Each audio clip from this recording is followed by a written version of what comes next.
Assalamualaikum warahmatullahi wabarakatuh. Waalaikumsalam warahmatullahi wabarakatuh. Oke, selamat pagi teman-teman semuanya. Baik. Selamat pagi Bu Guru. Apa kabarnya? Baik Pak. Alhamdulillah. Nah, untuk pertemuan kali ini di semester ini yaitu kita pada hari ini akan membahas tentang IPS atau ilmu pengetahuan sosial. Nah, jadi teman-teman dalam materi dalam ilmu pengetahuan sosial ada yang dinamakan tentang sejarah atau kebudayaan dan lain-lain. Nah, di sini kita akan membahas tentang sejarah bagaimana sih perkembangan kolonialisme dan imperialisme di Indonesia. Nah, baik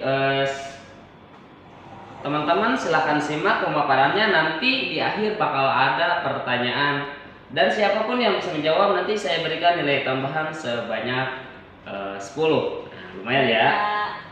Nah, di sini teman-teman mohon disimak untuk pemaparannya. Pengertian kolonialisme dan imperialisme. Kolonialisme atau penguasaan suatu wilayah oleh negara lain untuk kepentingan ekonomi. Nah, jadi teman-teman sudah bisa membayangkan kolonialisme adalah penguasaan suatu wilayah oleh negara lain atau oleh negara luar untuk kepentingan ekonomi. Selain kepentingan ekonomi ada juga untuk kepentingan politik dan sosial. Contohnya nih, seperti penjajahan Belanda di Indonesia.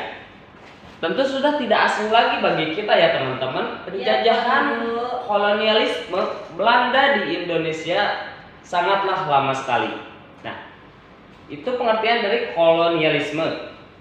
Yang kedua ada pengertian dari imperialisme. Nah, politik memperluas kekuasaan suatu negara ke wilayah lain untuk dominasi ekonomi dan kekuasaan. Terdapat dua bentuk imperialisme. Jadi untuk pengertian imperialisme di sini terbagi menjadi dua. Yang pertama imperialisme kuno. Tujuan utamanya dari imperialisme kuno yaitu mencari kekayaan seperti rempah-rempah.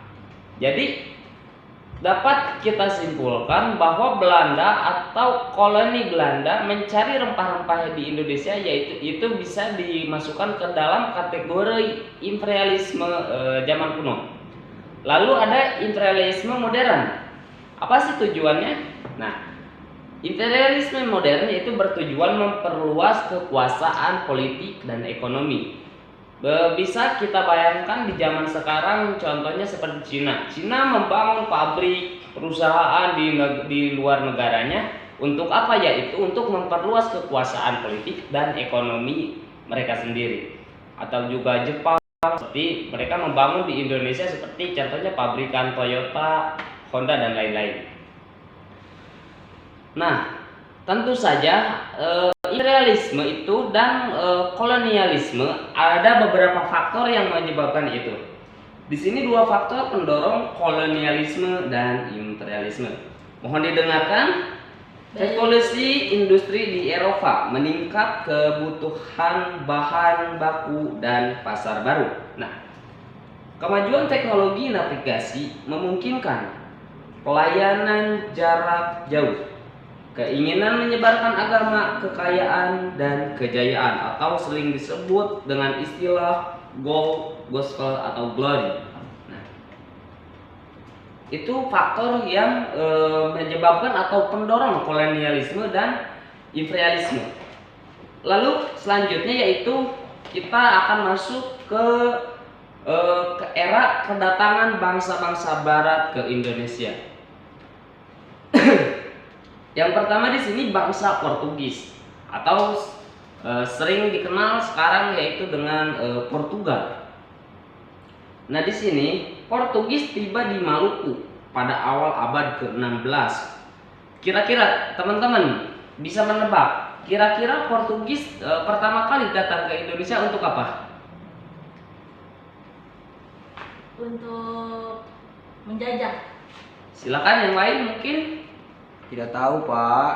Oke. Kalau tidak tahu silahkan didengarkan. Baik, Pak. Yang tadi saya bilang, Portugis yaitu termasuk ke dalam golongan imperialisme, yaitu datang ke Indonesia dengan kebutuhan untuk negaranya atau ekonomi negaranya, yaitu yang pertama untuk mencari rempah-rempah. Mengapa? Di situ kita akan timbul sebuah pertanyaan kan, misalkan yang ada di benak pikiran kita, apakah di Portugis nggak ada rempah-rempah? Apakah di Portugis nggak ada bahan baku? Jawabannya ada, tetapi kapasitas konsumsi mereka itu untuk tidak mencukupi. Jadi mereka itu mencari ke Indonesia untuk mencari rempah-rempah. Nah, lalu setelah Portugis, beberapa abad kemudian Indonesia setelah Portugis kembali, datanglah bangsa apa kira-kira yang menyusul? Ada yang tahu? Bangsa Negara yang menjajah Indonesia setelah Portugis? Belanda. Apa? Belanda. Belanda. Oke, yang lain ada yang tahu? Gak tahu, Pak. Oke. Di sini bangsa yang menjajah Indonesia setelah Portugis adalah bangsa Spanyol. Nah, pada kerajaan Spanyol.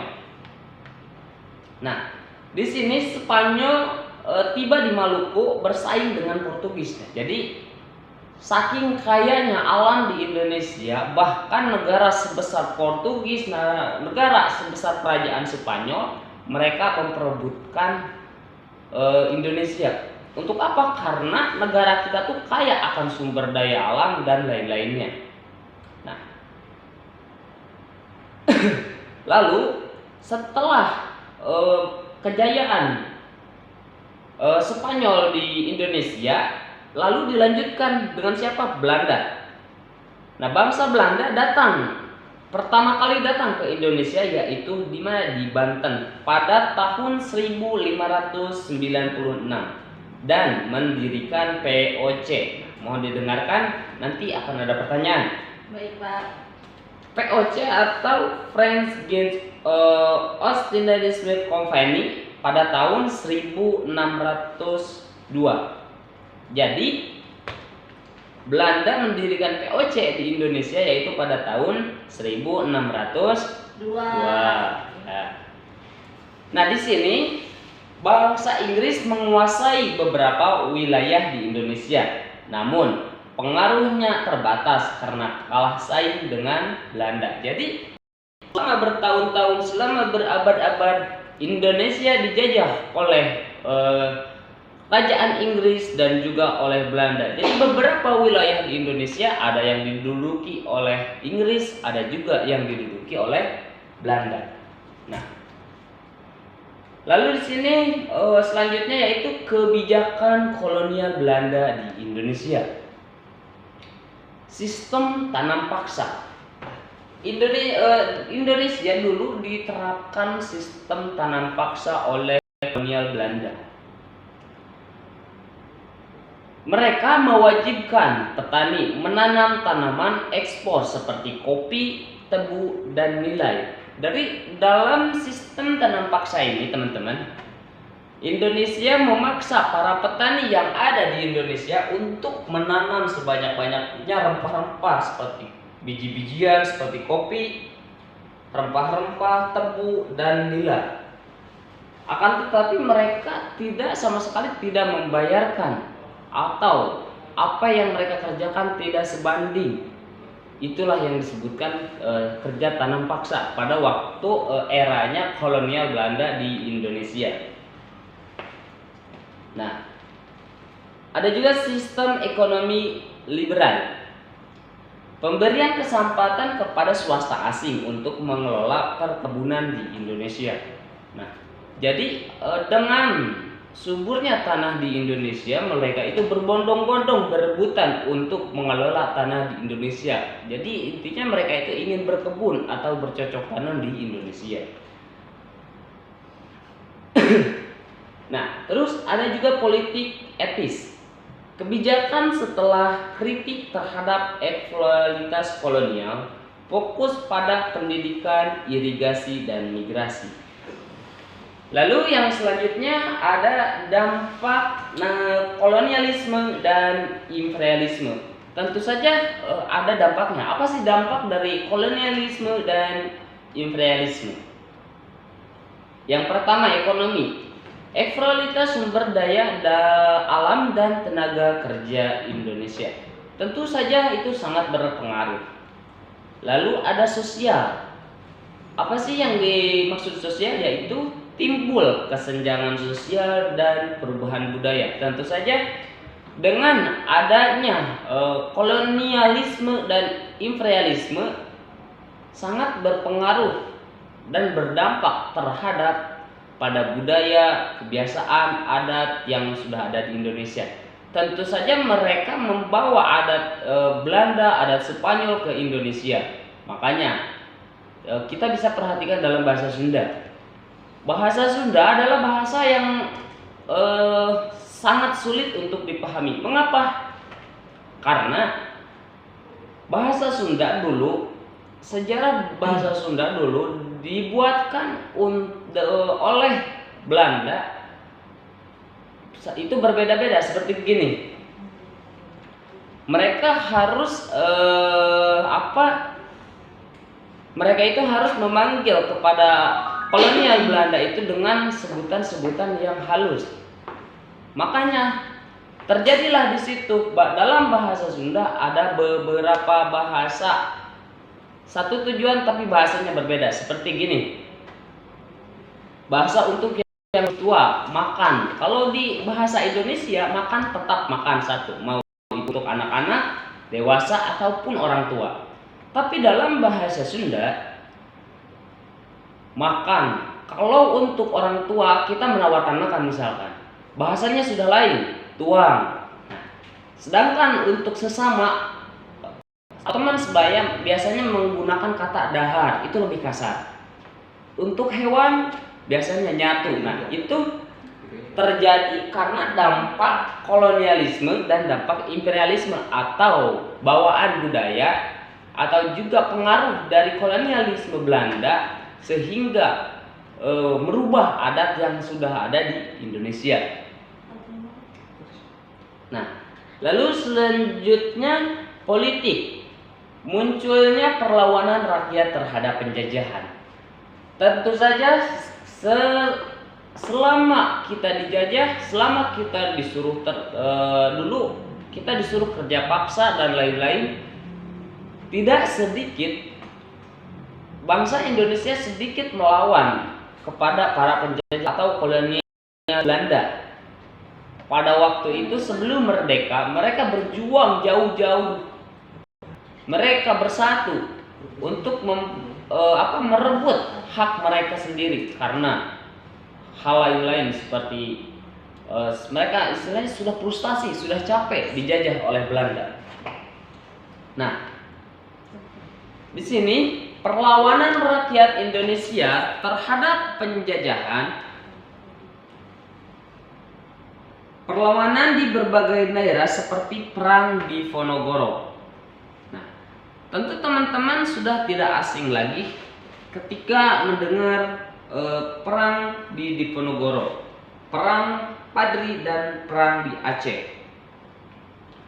Perlawanan bersifat lokal dan kurang terorganisir karena belum adanya kesatuan nasional. Jadi perangnya itu masih acak-acakan. Mengapa? Karena belum ada istilahnya dalam suatu kelompok yang kita sebut pejuang. Pada waktu itu belum sama sekali belum ada pemimpin di antara mereka. Jadi mereka masih berjuang dengan caranya masing-masing, melawan dengan caranya masing-masing. Dengan Belanda dengan perang sangat canggih pada waktu itu. Nah, jadi untuk kesimpulannya di sini, kolonialisme dan imperialisme membawa pengaruh besar bagi Indonesia, baik dalam aspek ekonomi Indonesia, sosial, politik maupun budaya. Namun, Hal ini juga memicu semangat perlawanan dan kebangkitan nasional untuk merebut kemerdekaan. Nah, jadi teman-teman, mungkin kita akan diskusi dulu sebentar. Selain dampak negatif atau dampak buruk dari pengaruh kolonialisme dan imperialisme, tentu ada dampak positif yang menguntungkan kita. Kira-kira teman-teman, dengan datangnya Belanda ke Indonesia, datangnya Spanyol ke Indonesia pada zaman penjajahan dahulu, tetapi kita bisa mengambil keuntungan di zaman sekarang. Kira-kira keuntungan apa yang bisa diambil oleh Indonesia? Ada yang bisa menjawab? Baik. Mungkin bagi teman-teman yang suka bola, sekarang sudah tidak asing lagi dengan yang namanya pemain naturalisasi atau pemain keturunan. Itu adalah salah satu dampak dari kolonialisme dan imperialisme. Dulu pada zaman penjajahan, datangnya Belanda ke Indonesia, datangnya Spanyol ke Indonesia, lama-kelamaan mereka menikahlah dengan orang Indonesia dan menghasilkan keturunan. Nah, di era zaman sekarang, di era modern, Indonesia mengambil keuntungannya. Apa keuntungannya? Mereka mendapatkan pemain keturunan yang kualitasnya ya bisa kita ketahui. Nah, lanjut di sini teman-teman. Lanjut Pak. Pada saat itu, sebelum kita merdeka, berabad-abad kita dijajah oleh kolonial Belanda, disuruh kerja paksa, disuruh apa istilahnya? Ya namanya dijajah, kita serba dipaksa ya. Nah, sebelum lanjut berikutnya, mungkin saya akan sedikit memberikan pertanyaan kepada teman-teman. Siapa yang tadi menyimak pemaparannya tentu pasti bisa menjawabnya. Nah, pertanyaan yang pertama, mohon didengarkan. Apa tujuan utama kolonialisme pada masa kuno? Nah, kira-kira di sini ada yang bisa menjawab? Silahkan angkat tangannya. Saya Pak. Iya, silahkan. Jawabannya yaitu mencari bahan baku dan rempah-rempah ya Pak. Ya. Adapun sistem tanam paksa juga. Oke, betul sekali. Tujuan utama kolonialisme pada masa kuno yaitu untuk mencari bahan baku dan rempah-rempah. Nah, jadi apakah hanya itu yang mereka cari pada waktu itu? Tentu saja tidak.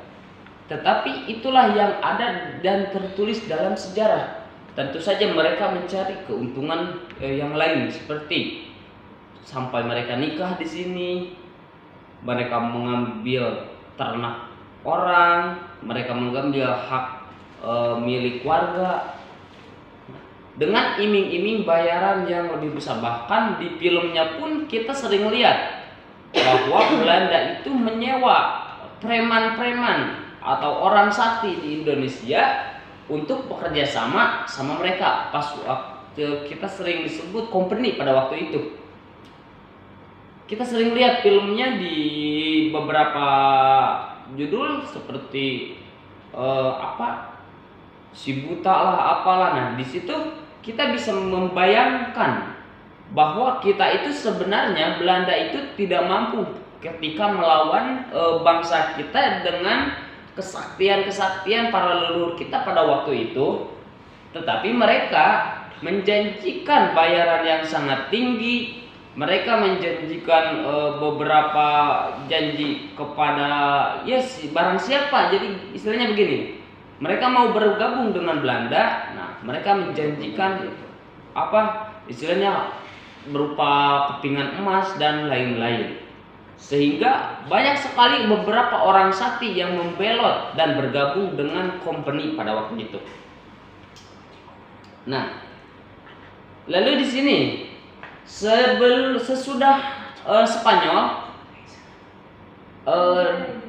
Spanyol kita dijajah oleh Belanda. Nah, kira-kira teman-teman di sini ada sebuah pertanyaan. Siapa yang bisa menjawab? Silahkan nanti angkat tangannya. Di sini POC, pertanyaannya POC atau Freesge Ontide Company didirikan oleh Belanda pada tahun berapa? Yang bisa menjawab silahkan angkat tangannya. Saya Pak, Ya, silakan. dari penjelasan Bapak tersebut tadi saya menulis dan menyimak tentang VOC itu. Jadi VOC diberikan pada tahun 1602 Pak. Pada saat VOC diberikan pada Belanda tersebut gitu, Pak. Itu dalam catatan saya, apakah benar atau salah Pak? Oke, terima kasih. Jawabannya benar. Jadi POC didirikan oleh Belanda pada tahun 1602. Pada awal kedatangan Belanda di Banten pada waktu itu, mereka langsung mendirikan POC. Ya, kalau POC kita kenal kalau ormas. Betul. Nah, seperti ormas. Lalu setelah itu makin bertumbuh dan jadilah di situ company.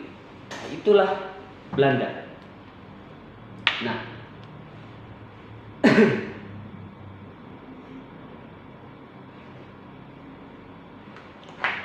jadi teman-teman di sini, apa sih keuntungan kita untuk mempelajari tentang sejarah ini? Jadi kita akan harus terus mengenang sampai kapanpun perjuangan atau tumpah darah Indonesia, pahlawan-pahlawan yang sudah istilahnya berjuang untuk negara ini sehingga kita dapat merdeka, sehingga kita tidak dijajah lagi dalam era sekarang. Itu berkat mereka, pejuang mereka pada waktu penjajahan zaman dahulu.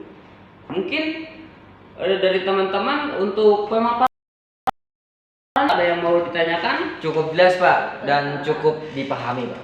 Oke, jika sudah jelas, rupanya saya tutup. Sebelum kita tutup, mohon untuk catatannya untuk dihafal. Baik Pak. Karena untuk UAS nanti mungkin ini akan menjadi salah satu soal untuk ujian nasional terakhir nanti ya. Baik, Nah, Pak. berarti siapa saya yang menghafal tentu nilainya pasti sudah bagus lah. Oke teman-teman, kalau begitu selamat istirahat. Mohon maaf atas kekurangan dan kelebihannya. Terima kasih. Sampai bertemu lagi di pertemuan berikutnya teman-teman. Assalamualaikum warahmatullahi wabarakatuh. Waalaikumsalam warahmatullahi wabarakatuh. UAS.